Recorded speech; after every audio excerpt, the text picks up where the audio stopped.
ৰাম লক্ষ্মণৰ নাগপাশ বন্ধনৰ পৰা মুক্তি লাভ। ৰাম লক্ষ্মণ দুয়োকে দেখি সীতাই কাতৰ হৈ কান্দিব ধৰিলে।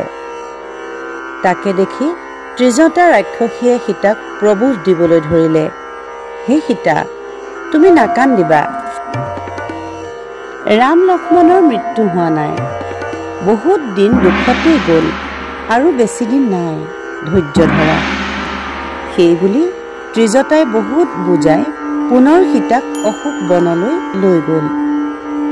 অশোকৰ বৃক্ষতলতেই সীতা গৈ বহিলেগৈ। নাগপাশেৰে শ্ৰীৰাম লক্ষ্মণ বন্দী হৈ থকা দেখি বান্দৰবিলাকে শিৰত হাত দি কান্দিবলৈ ধৰিলে। ডাঙৰ ডাঙৰ বান্দৰবিলাকে হাই হাইকৈ কান্দিব ধৰিলে। হনুমানে কান্দিব লাগিছে। সুগ্ৰীৱ ৰজায়ো মিত্ৰ মিত্ৰ বুলি হুমুনিয়াহ কাঢ়ি কাঢ়ি কবলৈ ধৰিলে, যদি লংকাত প্ৰভু ৰঘুনাথ মৰে, মই কেনেকৈ কিষ্কিন্ধা নগৰলৈ যাম? মই ৰাজপাট সকলো এৰি সাগৰত ডুবি প্ৰাণ ত্যাগ কৰিম। শ্ৰীৰাম লক্ষ্মণক বচাবলৈ সংসাৰৰ সকলো ঔষধ আনিম। ৰাম লক্ষ্মণ দুয়োজনকে বচাই ৰাৱণৰ লগত তুমুল যুদ্ধ কৰি লংকাৰ ৰাৱণক সবংশে মাৰিম। তেতিয়াহে মই স্বদেশলৈ যাম। বিভীষণে দূৰৰ পৰা ক্ৰন্দন শুনি চাৰিওফালে চাই মনে মনে ভাবিছে, কোনবীৰ অথন্তৰত পৰিছে? বান্দৰবিলাকে কিয় মূৰত হাত দি কান্দি আছে? সুগ্ৰীৱ অংগদেও কান্দিব লাগিছে। সকলো বান্দৰে যেতিয়া কান্দিছে, কথাটো সৰু নহয়।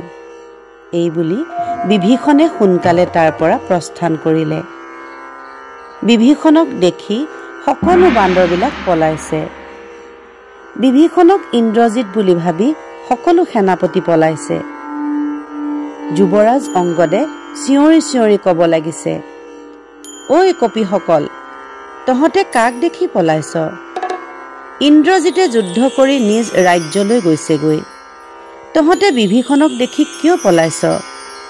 তহঁতৰ যদি দেশলৈ যাবলৈ ইচ্ছা আছে, তেন্তে তহঁতৰ নিজ নিজ যুদ্ধথলীলৈ যাগৈ। অংগদৰ কথা শুনি কপিসকলে নিজ নিজ বাহৰলৈ গ'লগৈ। বিভীষণে আহি ৰামৰ অৱস্থা দেখি কবলৈ ধৰিলে, হে ৰাজীৱ লোচন, তোমাৰ কাৰণে মই জীয়াই জীয়াই মৰিলো। মোৰ পলাবলৈ কোনো ঠাই নাই। কোন দেশলৈ যাম? সাগৰতে মই প্ৰৱেশ কৰিব লাগিব। ধিক ধিক ৰাজ্যভোগ, ধিক ধিক সুখ, মই কাৰ মুখ চাই জীৱনটো কটাম? বিভীষণৰ এনে কথা শুনি ধীৰে ধীৰে ৰাম ৰঘুমণিয়ে কবলৈ ধৰিলে, হে বিভীষণ, সকলো এৰি তুমি মোকেই সাৰ কৰিলা। মই তোমাৰ ধাৰ খুজিব নোৱাৰিলো। নাগপাশত বন্দী হৈ মোৰ মৃত্যু হ'ব। মৰাৰ কাৰণে কোন জীয়াই মৰে? হে সুগ্ৰীৱ মিতা, তোমাক কৈছো, তুমি সৈন্যলৈ নিজ ৰাজ্যলৈ যোৱাগৈ। মোৰ কাৰণে তোমালোকে মিছাই সাগৰ পাৰ হলা। তোমালোকে কি কৰিবা? দৈৱই মোৰ বিপক্ষ হল। দৈৱ যাৰ বিপক্ষ হয়, তাক কোনে ৰক্ষা কৰিব পাৰে? সেইজনে নিজ কৰ্মৰ জোৰত নিশ্চয় মৰিব। বিধিৰ লিখনৰ ফলত এনে দশা হল। আঁৰত থাকিয়েই দুষ্টই আমাক বান্ধিলে। তোমালোকে কাৰ্য সাধন কৰিবলৈ বহুত যত্ন কৰিলা, কিন্তু সকলো বিফল হল। এয়া মোৰ অদৃষ্টৰ লিখন। তুমি সোনকালে ৰাজ্যলৈ যোৱাগৈ। তোমাৰ বাহিৰে ৰাজ্য লণ্ড ভণ্ড হ'ব। মোৰ ওচৰলৈ কিয় আহিছা?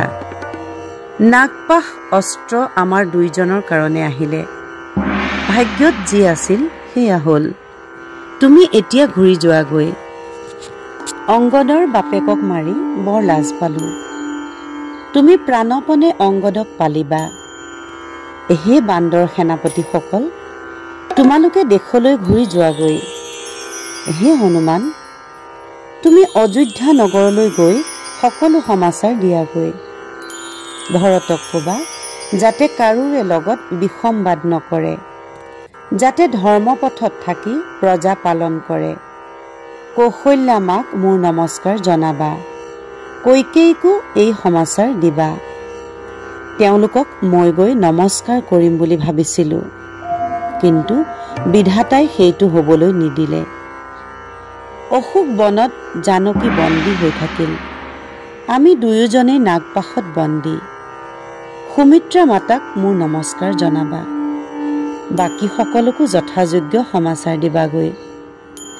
মোৰ কাৰণে ভাই লক্ষ্মণে নিজ পুৰী এৰি সুখ ভোগ এৰি বনবাসী হ'ল। প্ৰাণতুল্য লক্ষ্মণ মোৰ হাতৰ লাখুটি আছিল। আজি সেই ভাই নাগপাশত বন্দী। এই বুলি কৈ ৰঘুবীৰ নাগপাশত কাতৰ হ'ল। ব্ৰহ্মাদি দেৱতাসকলে ভাবি অস্থিৰ হ'ল। ইন্দ্ৰ আদি দেৱতাসকলে পৱনক মাতি আনি ক'লে, হে পৱন, তুমি খবৰ পোৱা নাই? শ্ৰীৰাম লক্ষ্মণক নাগপাশত বন্ধা আছে। যম আদি সকলোৱে ভয়ত কঁপি আছে। ভয়তে কোনেও লংকালৈ নহা হ'ল। মই ইন্দ্ৰ দেৱতাই ত্ৰিভুৱনৰ অধিপতি। ৰাৱণৰ পুত্ৰই মোক দুৰ্গতি কৰি লংকাত বান্ধি থৈছিল। মোক জিনি তাৰ নাম ইন্দ্ৰজিৎ হ'ল। সিয়েই এতিয়া ৰাম লক্ষ্মণক নাগপাশেৰে বান্ধি থৈছে। নাগপাশত দুইজন চেতনাহীন হৈ আছে। সকলো বান্দৰৰ বল বুদ্ধিহীন হ'ল। তুমি এতিয়া শ্ৰীৰামৰ ওচৰলৈ গৈ গৰুড়ক স্মৰণ কৰিবলৈ কোৱাগৈ, তেতিয়াই মুক্ত হ'ব। গৰুড় বিষ্ণুৰ বাহন। তেওঁৰ গাত বিষ্ণুৰ তেজ আছে। তেওঁ নাগপাশৰ পৰা মোচন কৰিব পাৰিব। কথামতে পৱন দেৱতাই শ্ৰীৰামক গৰুড়ক স্মৰণ কৰিবলৈ ক'লে। শ্ৰীৰামে পৱনৰ কথামতে গৰুড়ক স্মৰণ কৰিলে। সেই সময়ত গৰুড় কুশ দ্বীপৰ সাগৰৰ পাৰত চৰি আছিল। যেতিয়াই ৰামৰ ধনুৰ টংকাৰ গৈ গৰুড়ৰ কপালত পৰিলে, গৰুড়ে এটা অজগৰ সাপ গিলি আছিল। তেওঁ লগে লগে সেইটো মুখৰ পৰা উগাৰি পেলাই দি পৰ্বত কন্দৰ উৰিহে যেন যাব এনেকৈ ৰামৰ ওচৰলৈ আহিলে। গৰুড়ৰ পাখিৰ কোবত সাগৰৰ জীৱ জন্তু পানীত লুকাবলৈ ধৰিলে। পাতালৰ সৰ্পবিলাকে ভয়ত কঁপিবলৈ ধৰিলে। পাখিৰ বতাহত ডাঙৰ ডাঙৰ গছবিলাকো উঘালি পৰিবলৈ ধৰিলে। 10 যোজন আঁতৰৰ সৰ্পবিলাকো ত্ৰাসিত হৈ পলাবলৈ ধৰিলে। দূৰৰ পৰাই গৰুড়ৰ নিশ্বাস লাগি ৰাম লক্ষ্মণৰ পৰা নাগপাশ খহি পৰিলে। বিনতা নন্দন গৰুড়ে পদ্মহস্ত বুলাই দিয়াৰ লগে লগে শ্ৰীৰাম লক্ষ্মণ সচৈতন্য হৈ উঠিল। গৰুড় পক্ষীক ৰাম ৰঘুমণিয়ে ক'লে, হে সখা, তুমি আমাক প্ৰাণ দান দিলা। কথা শুনি গৰুড়ে ক'লে, হে ৰাম, মই শ্ৰীচৰণৰ ভৃত্য, সখাৰ যোগ্য নহওঁ।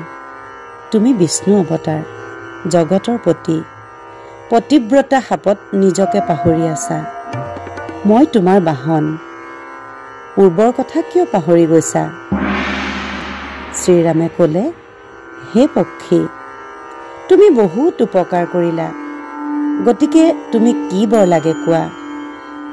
গৰুড়ে ক'লে, হে প্ৰভু, মোৰ মনত ইয়াকেই বাঞ্ছা আছে, যেন মই দ্বিভুজ মুৰলীধাৰীক চকুৰে দেখিবলৈ পাওঁ। শ্ৰীৰামে ক'লে, হে পক্ষী, মই সেই ৰূপ কেনেকৈ ধৰিম? মোক সকলোৱে ধনুৰ্ধৰ ৰাম বুলিহে জানে। মোক কৃষ্ণমূৰ্তি ধাৰণ কৰিবলৈ নকবা। কপিসকলে সেই ৰূপ দেখিলে কি বুলিব? গৰুড়ে ক'লে, হে প্ৰভু, কপিসকলে কেনেকৈ জানিব? মই পাখিৰে ঘৰ বনাই তোমাক তাত ৰাখিম। এনেকৈ বিনতানন্দনে মন্ত্ৰণা কৰি অদ্ভুতভাৱে পাখিৰে ঘৰ বনালে।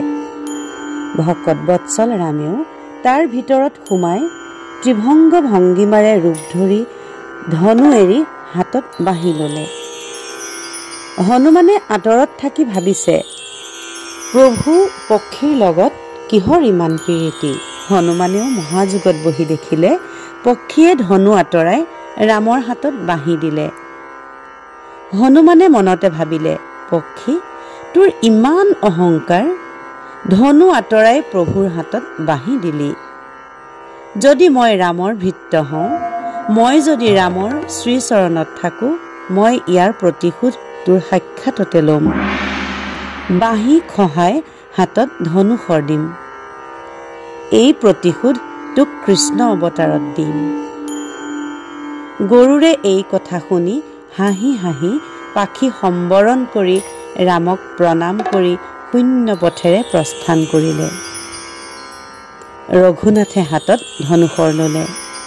লক্ষ্মণেও গা লৰাব ধৰিলে। তাকে দেখি বান্দৰবিলাকে আনন্দ সাগৰত মগ্ন হ'ল। গৰুড়ৰ পাখিৰ শব্দ যিমান দূৰলৈ শুনি সিমান দূৰলৈকে খাৰা হৈ চাই থাকিল। শ্ৰীৰাম লক্ষ্মণে নাগপাশৰ পৰা মুক্ত হোৱাত কপিসকলে ধ্বনি কৰিবলৈ ধৰিলে। বান্দৰবিলাকৰ সিংহনাদ শুনি ৰাৱণে প্ৰমাদ গণিবলৈ ধৰিলে। ৰজা লংকেশ্বৰে শয্যাৰ পৰা উঠি প্ৰাচীৰৰ ওপৰৰ পৰা চাৰিওফালে চালে। ৰাৱণে দেখিলে ৰাম লক্ষ্মণে হাতত ধনুৰ বাণ লৈ থিয় হৈ আছে। তেওঁ ভাবিলে, ৰামক মাৰিলেও নমৰে, ই কেনে বৈৰী। বুজিলোঁ, লংকা ধ্বংস হ'ব।